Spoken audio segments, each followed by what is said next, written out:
Hey guys, in today's episode, we look back at some of the crazy news this NFL week and then talk about some trade reactions in our 757 league. Welcome to the Coach and Commish podcast. No, not Adam Gase, and definitely not Roger Goodell. It's Chris and Sean breaking down fantasy football for the everyday man. Welcome back to here, the Coach and Commish. Sean on my right, I'm Chris. And Sean, I think we can coach NFL teams. Yeah, that's what it's looking like. Anybody can come off the street and coach an NFL team. Yeah. As long as Irsay knows you. Yeah, I mean, I coached high school football, which is like what Jeff Saturday did. Now he played in the pros, but let's just talk coaching experience only.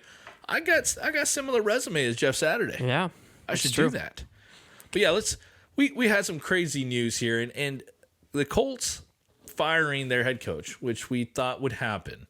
I think that's definitely the lesser surprising of this news. It was the naming of Jeff Saturday, who was on the payroll with the Colts as a special advisor, and skipping the whole staff. Irsay goes straight to the advisor. Yeah, they had two guys on staff, I think, that had head coaching experience. Yeah, if it's just the interim tag, why not keep it in-house for the rest of the season?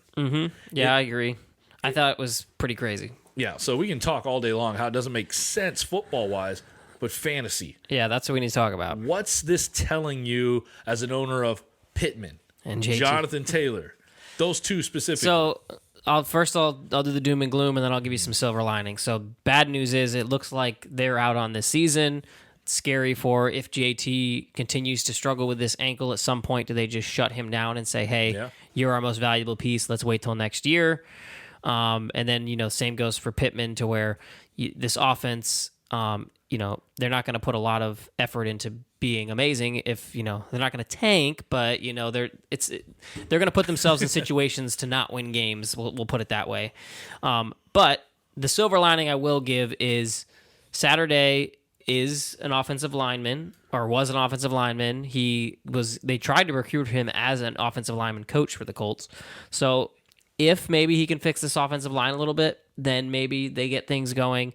They're not like completely out of it because their division is not great. Yes, so they can definitely still make a push. So I think these next 2 weeks are going to be crucial for if JT looks like he's getting healthy, the Colts maybe win a game or two, then I think that you have some hope there. But overall, I'd say bad news for Colts. Yeah, bad news. I think it's for fantasy. I wouldn't be too happy. The other, maybe hope is that because the offense wasn't working because of Reich, then maybe the new play caller finds some new magic. But that's really where we're at. You roster Michael Pittman, right? Yep. If you have Pittman Unfortunately. on there, everywhere. I have him everywhere. So it's personal here to you. Are you starting him still the rest of the season just because? I think in most leagues you have to at least flex him. He's got that upside. He seems to be the number one target. He's getting a pretty good target share.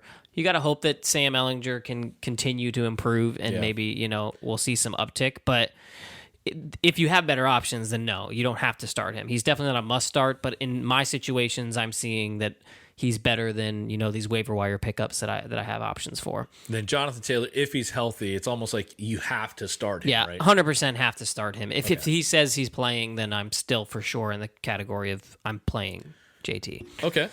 Now, let's go from one injury in JT to a new one with Josh Allen. They came off a very weird game. Lost to the Jets. You didn't think that they were going to shut down the Bills' offense like they did.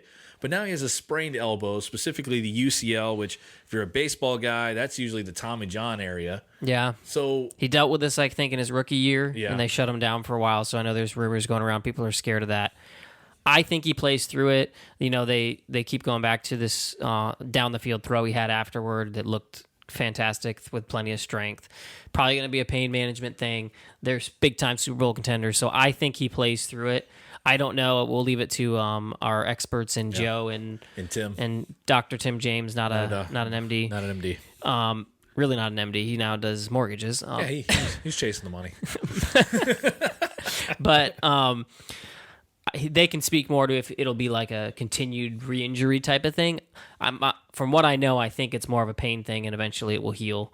But we'll see. I think my guess is he plays through it though, and I don't think it severely hurts his fantasy value. If you can go get the moon for him right now, it might not be a bad time because they haven't announced any time he's going to miss. Yeah, and like if the Bills were in a different division. Yeah. They might have gone maybe a week or two rest, but losing to the Jets, losing to the Dolphins, so already losses in the division. Yeah. You look like a playoff team, but you're looking for the bye week. You're not just competing with Kansas City to be number one in the AFC. Like, you got to get out of your They got to win the division. Yeah. So they need Dolphins him are every coming. single week. Oh, yeah. Beautiful offense there in Miami. Terrible defense. Great for fantasy. Yeah. Last quick thing. Odell Beckham watch. Who do you think he's signing with? I mean, it should be the Packers, but it won't be the Packers, so I'm not going to say the Packers. Cowboys? I don't think so. Honestly, I think the Giants is a real Going back possibility. I think it really could happen. Okay. I think it could be the Giants, or I still wouldn't count the Rams out. I think it's still possible he goes back to the Rams. I like the Cowboys thing. Okay. I do like that. Just Jerry wants the splash, and they're playoff contending for sure. So just wondering. Everyone's talking about it. I just wanted to know what you said. all right, let's move on to our party question. Ian, would you like to go to a party in my pants? No, Brick. All right, let's go. All right, this week's party question It's is a fun one. I like it. it's football oriented here. What franchise, So all the wives, you can turn it off. And Yeah, this is you the don't only wanna- part you listen to. So sorry, it's more football. which NFL franchise would you buy? And there's some rules here in the way we picked it. It has to be currently in the bottom half, Okay, So so just- non-playoff teams right now. non-playoff teams. And it can't be our favorite teams, which luckily for us, That's true. they're in the top half, so they weren't even in contention. So he's a Dolphins fan. I'm a Vikings fan. We can't pick those guys, and they weren't even on the list for the bottom half. I'm gonna let you go first. Yeah, and then we're going to ask each other questions.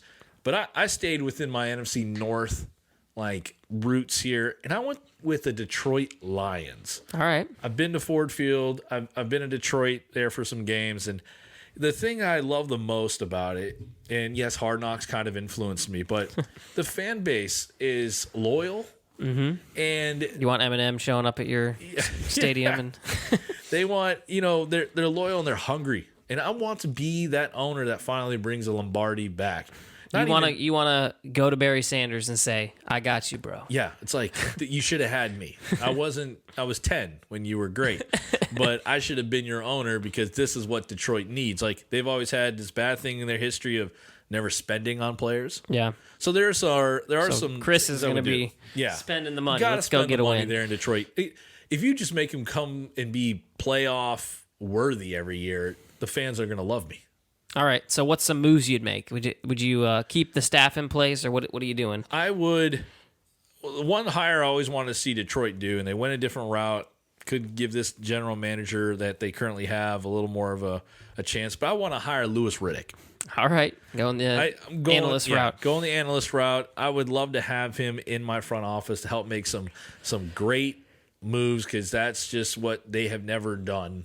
Like, tell All me right. when to pay the guy, tell me when to trade the guy. Like, I want somebody that's going to not just be like, he feels like he's strong enough to where he's going to stick to his guns. All right. It might be a little crazy, but head coach, I'm probably keeping the manimal there. I'm keeping Campbell.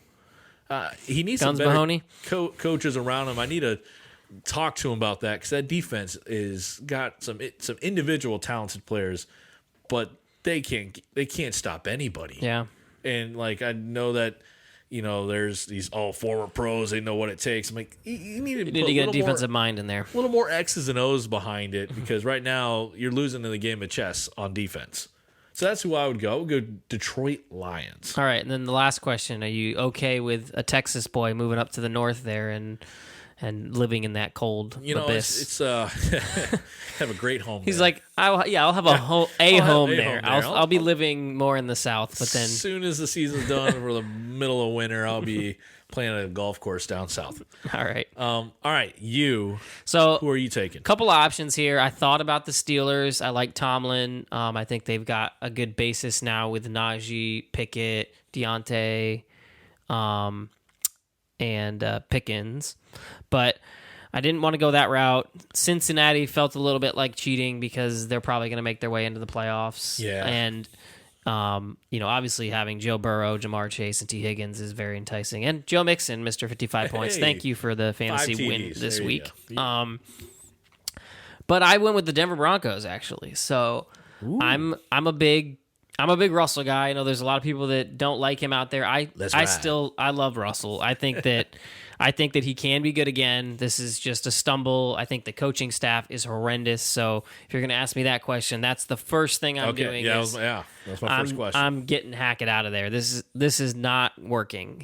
I don't think he's experienced enough. We've seen enough boneheaded, at the beginning you got to give the guy a pass, but they continue to be awful. And I'm going to hire Bieniemy. I don't know why this guy doesn't have a job yet as a head coach. That kind of alarms me why he hasn't. My guess is he's been offered and he hasn't gotten the situation he wanted. So Okay. he's gone out in there. So obviously there's been some situations he's been interested in. Okay. But yeah, I don't know. I don't know why he hasn't been fired or hired, but he's been under Andy Reid long enough to where I think he runs a lot of that offense. And if you can combine that with Russell Wilson, fingers crossed my boy Javonte eventually comes back, although I've traded you everywhere. I think that you have a good shot at having a really good team. I love the city, Denver, in general. I would definitely move there. That's one of the coolest places I've ever been. I think it's a really cool place to be. And then the draft capital, they just traded Chubb. I don't mind that trade for them either. I think picking up those picks was a big thing.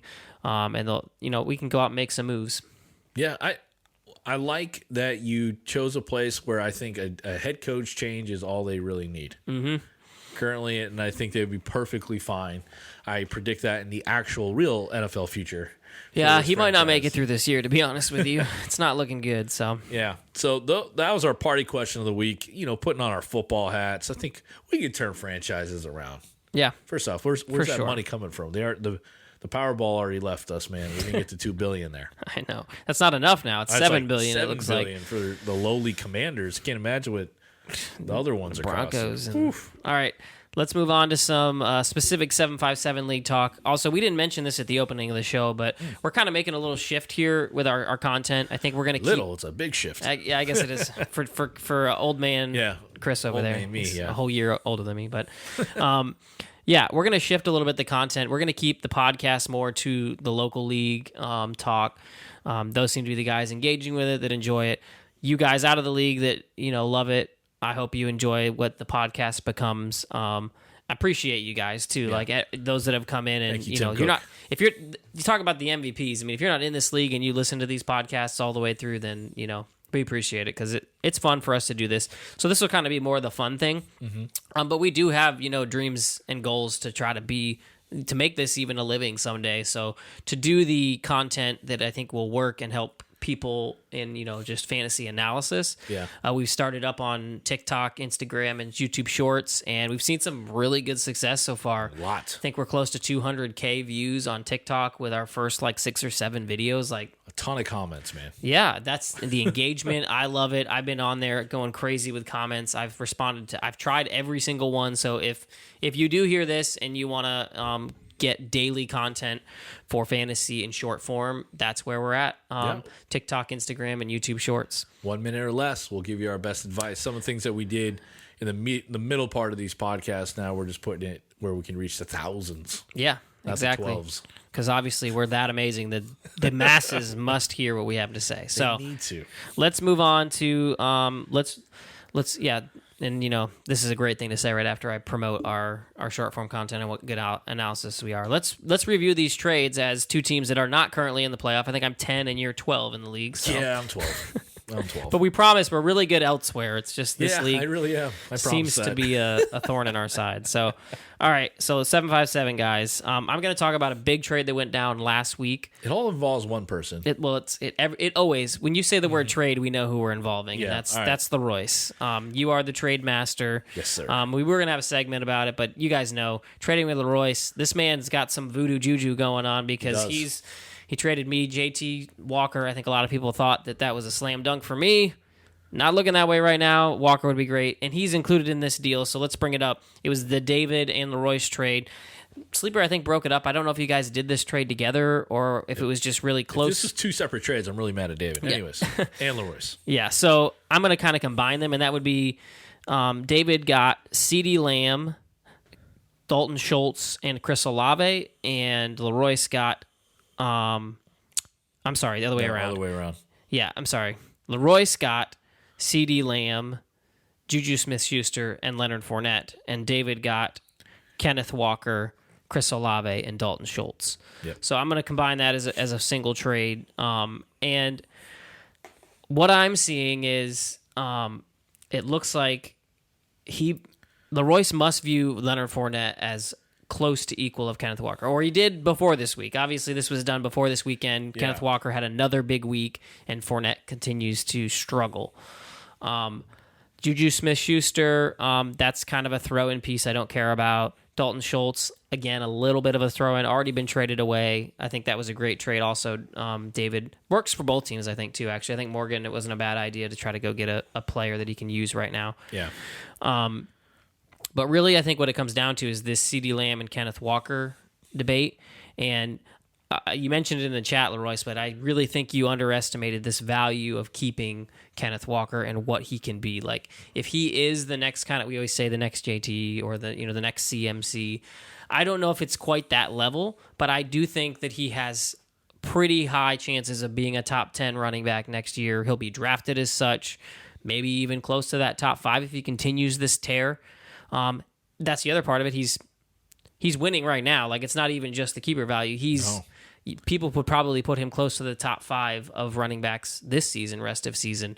But the keeper value is such that David's going to be able to keep him that 3 rounds from wherever he's drafted, I think, which will maybe be like the 4th if he's drafted in the 2nd. Because if I'm looking at this correctly, with Travis Etienne is probably the one that Leroyce values why he was giving away Kenneth Walker. Yeah, he did mention that his keepers were going to be elsewhere. So I'm thinking Hill, Tyreek Hill, and Travis Etienne are probably his keepers to where he's moving away Walker to try to gain pieces around the rest of his roster. I would have done the opposite. I would have tried to stay with both those young RBs over Leonard Fournette, in my opinion, because Etienne or Walker, I'd rather make that my difficult decision going into the offseason. That's true. See how the rest of it pans out. See what the I mean, obviously, if Trevor Lawrence turns into something, then maybe that's a better team with a quarterback that you can trust more. But yeah, my crystal ball, I traded away Etienne, right? 4 or 5 weeks too early. That's how desperate it was. But I picked him in the 3rd round. yeah, So the keeper values, he's going 2nd now. yeah, And then, Tyreek Hill, I mean, it doesn't he truly. was a 2nd, so he'll count as a 1st. Yeah, count as a Or, first. sorry, so- he was a 3rd. Sorry, he'll be a 2nd. Okay, yeah. Wow, Tyreek Hill was a 3rd.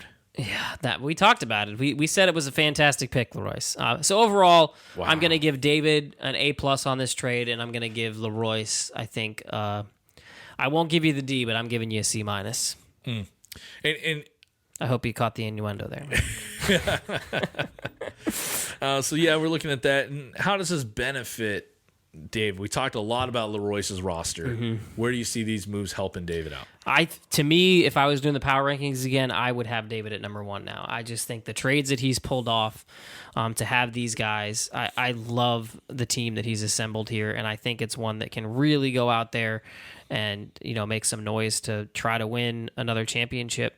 I think Tim won it last year, but almost a back-to-back for David. I mean, he's Kyler Murray. I think things only get better. Mostert's not, the most fantastic RB2, but when you've got Diggs, Yeah. Olave, and Kenneth Walker now. I think Zach Ertz. I mean, that's a really he's got good tight end Sanders right too, now. so Sanders probably more his. Yeah, I really like the team. He's got Rashad White. That to me is the part of the trade that really where you messed up, Leroyce, and where I think David knew this was coming. He's like, you know what? I think that this transition could happen to Rashad White, and I think it's possible that they make more and more Rashad White giving carries, and you've seen it over the last few weeks. So if he ends up having the better Tampa Bay running back out of this trade, then it's lights out. Do you Sorry. think Leroy should ask for the handcuff too in that trade? Is what you're saying? I think that needed to be in there because you got to protect yourself from that type of thing to where, it's the Zeke Pollard thing where if you trade away Zeke, you want Pollard in case Pollard takes over. You listen to other podcasts right now, they're throwing around the phrase handcuff season.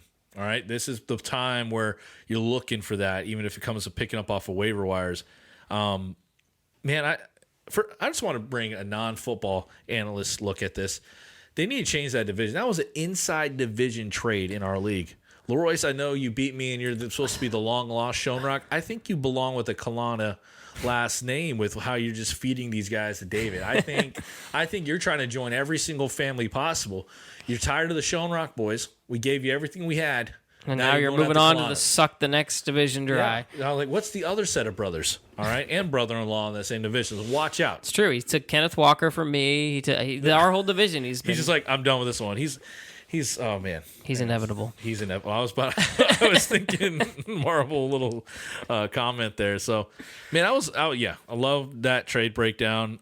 I want to still talk the I'm gonna go back a ways here, right? Back a ways because there's so many things where Leroyce is still top of the league almost behind that Morgan dude, but he also had these great people that if he just like knew when to say no, he could have been great still and probably even better. But he got Alvin Kamara from you. Yep. In the offseason. Yep. Or going to the draft. Then he flips Kamara in London to my brother for Nick Chubb. Now, the reason why I'm looking at the trade is like, man, if he was patient. Well, looking at it, patience in fantasy is not a thing that Leroyce possesses. Leroyce has no. He wants the itch. He's traded. This has helped Mike come from 12. Now, he had a bad week against Morgan last week, but he gives him a roster that he could be an outside guy getting to a playoff spot because he's got some stud players that are finally waking up. So it's hard to say, Leroyce, you should have known. No, he was playing for wins now. There's a reason why Mike was making those moves at the bottom, and Leroyce was just finding moves to stay on top. So he's doing a great job there. But for Mike's trades, this is starting to work out a ton because Nick Chubb is no longer on Leroyce's team. Where's Nick Chubb at now? He's on Tim's, and he traded him for Jacobs. So just taking this trade, we won't include the Jacobs part of it, but what is your grade kind of for the two of these as we look in hindsight and take into account what happened, not just where we are currently? What happened? So like obviously you have to take into account that Kamara had some injury problems and he missed some weeks and we didn't have him. At the time of this trade, Leroyce won it. Okay. In mine, I Mike getting 2 out of 1 here keeps his grade higher. It's in like getting London and Kamara moving off of Chubb, and like at least he doesn't have that huge of a deficit. He was going for some high risk players. Yeah, but, I guess look at it this way: if at the end of the year, do you think Leroyce looks back at this and say, "I should not have done that move"? I think so. Okay, because I think the way the Raiders are playing right now, Jacobs' value might go down. It's almost like, and now he's gonna see Kamara finally like waking up. Yeah. And they're staying with Andy Dalton at quarterback. Yeah. So I think that's even better for Kamara. So I would, I don't know, you want to give your grades on each team? What would you give Leroyce's grade for that? On this, when it happened, or with everything that we are now? Which one do you want to give me? Like I would say in the totality of the season. At the end totality of the season. What do you think at the end of the season you would have graded this? I would give it like a B- for Leroyce, and then for your brother, a B+. Okay, so not far off. So a fairly fair trade, but you still think that with the end of the season coming, you think there's a chance for your brother to kind of win it in the end. To win it at the end. And then I was just looking at Leroyce, looking back at this, even though at the moment what you did getting Chubb in there is I can't take all of it into account, but you would look back and say I could have had a stud lineup to give me my first title. So I'm going to go actually the other way on it, and I'm going to say I'm going to learn something from you, Leroyce, and that is sometimes the shiny new toy and the living in the now is worth it. This man is at the top of the league. If he had hung on to Kamara, who knows if he might have lost a couple more games in there. Yeah. Now, you can go a little overboard. I know you know this, as you've maybe one too many trades was a name I think you had. But because if you had held on to Chubb, I think you'd be maybe a little better off because I still see him as maybe that fifth running back rest of season. Check out our short form content where we talk about that. Plug. But so I would give Leroyce a B+ out of this, and I would give your brother maybe like a C+. But if I was doing the trades, this is a kind of trade that I would have done in the past. But I'm trying to learn a little bit from Leroyce and say, maybe take the Kenneth Walker who's right now performing and can get me wins, than worry about JT, who might turn the season around and have, a Derrick Henry type of end of season. So let's jump into the great brain of Leroyce. All right. What you just said it, you learned something. Mm-hmm. So if you're sitting here in front of your laptop and you're Leroyce, his kids are playing off in the background. He says, "Hush, Daddy's trying to, ruin people's lives here." What do you think is going through Leroyce's mind as he's looking at some of these things where we're like, how did he do this? Why did he do this? So I would say that number one going through his head is he's a little bit addicted to the trade. I think he likes the high of making the trade, and so he's like, I'm gonna make a trade, and I need to find a way to do it. Number two, I think there actually is legitimacy to where he thinks I need to get wins now. I need to get the hot player. I believe in this player. He also has told me before, like when he doesn't believe in a player, he wants to get rid of him. Like if he feels like he's out on him, I'm just going to find a way to trade him, and I'm not going to worry too much about what the value is of him or the future could be. He could turn it around. He's like, I'm not going to sit on this egg until it turns rotten. But I think the third thing is what's going to get the reaction. I think he enjoys. I mean, me too. I enjoy it too.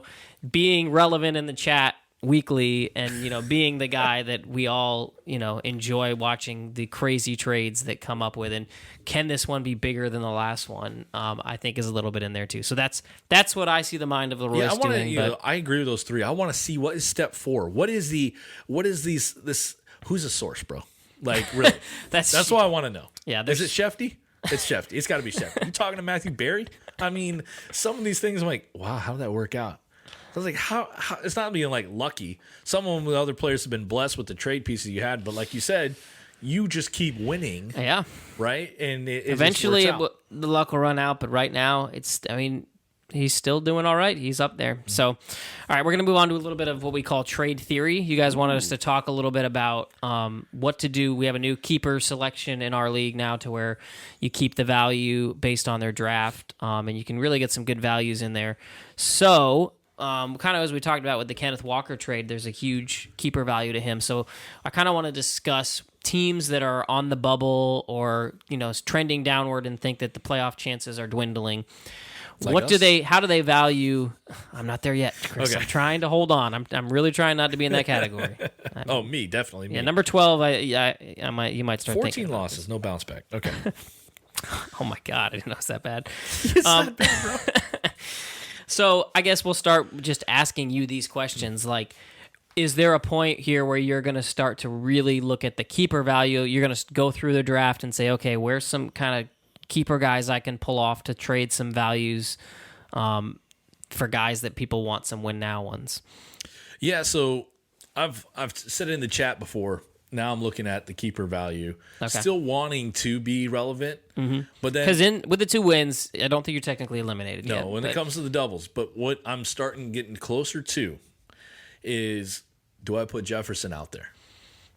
Because he'll be a first-round pick. He's a first-round pick. If he goes to a team that's also got some great talent, then they're the ones that have to make the decision: do I keep Jefferson as well, or like it's like a gamble? Like, okay, I'm giving to a team that's winning now. Like maybe in 2 or, I guess we're in the, when's our trade deadline? I will look that up. You keep talking. All right. So, teams that need it now, they're going to have to make the hard decision about their value as well. So Jefferson could be back in the draft. So for me, it's like, okay, where am I going to keep lower? Because I need more higher draft capital. So us lower bubble guys that are like, you know what, we're probably not going to make top 6. look for that package of when I'm trading away my stud that's going to be a first-round keeper, I need to pay attention to what the keeper value of the guys I'm getting back. I can't trade a first-round pick for a first-round pick. That doesn't help me out. If I'm truly trying to think value for next draft season in keepers, I'm looking for somebody that's, hey, this dude is an upgrade. Like if I trade a receiver, I'm taking a receiver away that's pretty good, probably younger, and he's probably going to be hopefully below rounds, between rounds 5 and 9 maybe, of somebody that's been competing really well, and that gives me more keeper value because of this new great thing that the Reverend David Kalana has brought into our league. So that's the way I would think as a I'm out of it guy, without doing a fire sale of like, hey, I'm giving you Jefferson for nobody. I need to look at it anti-Cam Akers way into now true draft So value. what you're saying is that you're about to really piss Morgan Collins off. He's about to yes, see sir. some trades that Not he's trade- going to... Hey, what you got from me, man? He's like, be a part of the deal if you don't want to be so angry about it. Royce, as soon as this thing drops, it's just like we won't even drop it. Leroy's probably heard this somehow. He'll get the... He's got a wiretap in here. Yeah, He's so gonna offer it. the trade deadline is the week 11, so we're coming up on it here. Okay. This is week 10, so I believe that means up all the way until week 11 is over. So I think Monday think night, so. like that'll be the last one. And I think you and like Daniel can look back and make sure it's like Yeah, that date. Yeah, yeah, you and it might may be able to it may adjust end up it. saying it in Sleeper here soon. They'll give you Okay. kind of the warning, but Yeah, some other leagues it's this week, and it told me in a nice yellow bar. yeah, so we should get that eventually. But coming up, so if you want to make these trades, you're gonna have to start thinking about it. But yeah, I agree with what you said there. You got to make those moves. I was just looking to see if you had anybody in here that you could kind of go after. Make some options for you here. So Force like some other Chris hands. Olave, he's a great option to where Yeah. drafted in the 9th round could be a huge value next year. Is that where you include Olave in a deal to try to get rid of Jefferson and pick up some extra really good keeper value? Yeah, I'm thinking a guy like Olave or Garrett Wilson is a harder one, but Olave I like better. I think Yeah, so you don't want to like, oh, I'm truly getting a guy who's a late round dude. We know Olave is going to be probably the new stud. Michael Thomas is another broke pinky toe, and he's done again. Olave is the man in he said 9th round? yeah. That's phenomenal. So he'll be 8th round. Now it'll again, we only get a 3 round. So let's say he ends up being a 4th round pick, then you'll still get him in the 7th. So Yeah. So, yeah, that's someone I would consider. Maybe there's not David's listening very closely. straight up I might ask for another person in there. And that's what I would say too, guys. Like, let's not turn this league into where it's straight dynasty and we're seeing a ton of teams selling off, making juggernauts out of these other teams. If you're going to make these trades, try to make them as fair as possible. Like, don't just give him away. Like, because for Chris, if he's really tanking, then it doesn't matter what the other pieces are because he's probably not going to keep them. So Olave for Jefferson straight up may make sense for what he wants to do next year. But if you're going to make that trade, then you need to get some more out of David to make it a more equal trade for this season alone. And just try to keep that gamesmanship in. I would Police say, yourself guys. with that. I got an offer in my church league. I'm sitting top over there, and guy offered me like Derrick Henry for Alec Pierce, and then we're swapping picks. We have a rule there: you can't trade your first 2 picks, first 2 rounds, and so you get like 3rd, and you have to swap, give a 15. I was like, I'll get you that next year. I see that you're tanking. But I'm like, that's not enough. I'm giving back. Like I'd like here, take this other startable running back that's going to be an obvious upgrade. Like, you don't want to be that guy taking a fire sale that's completely unjust. Yeah. That just ruins the competitiveness in your league. Yep, and I'm sure we'll have to make a new rule on how to combat this, but Yeah, it's going to probably be the Chris rule. After I'm done. it'll be a good change up from all the Phil rules we have. So So, anything else trade wise? When we're just our league specific, I guess that it kind of does relate to other leagues, but our guys want to know with this new keeper system, is there anything else for the winners or So- the guys competing for playoffs? What should they do? yeah, so for competing guys, again, find those teams that are like Chris and there maybe some value inside of their teams that you can get a little bit off of. Go look for those trades. Again, make them fair. Don't try to completely take advantage of the situation. But I think there will be some in there that you can go in and you can extract some players that down the stretch. Like, what I'd be looking for is the playoff schedule guys, Yeah. the rest of season really good matchups. That'd be the guys that, even though they're not crazy superstars, but you can go get them, and that rest of season ranking or schedule does not matter to a guy like Chris that may have given up on this season. Yeah. So the top 6 teams, you're saying don't look at your value. Like, don't look at, dude, that guy's going to be a first-round keeper value for me next year.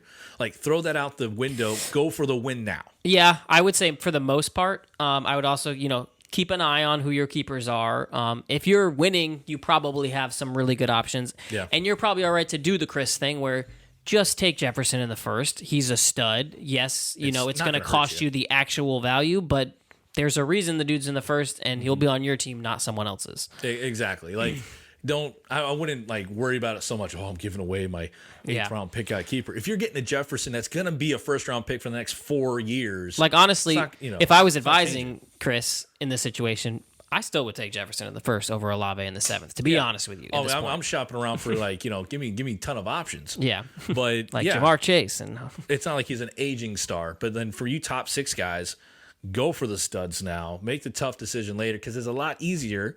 Trust me, I got 3 of them. But when you got a ring on your hand, it's okay. It's okay to make like, I lost value. Just leave your wife out there. Yeah. 4, you mean? 4.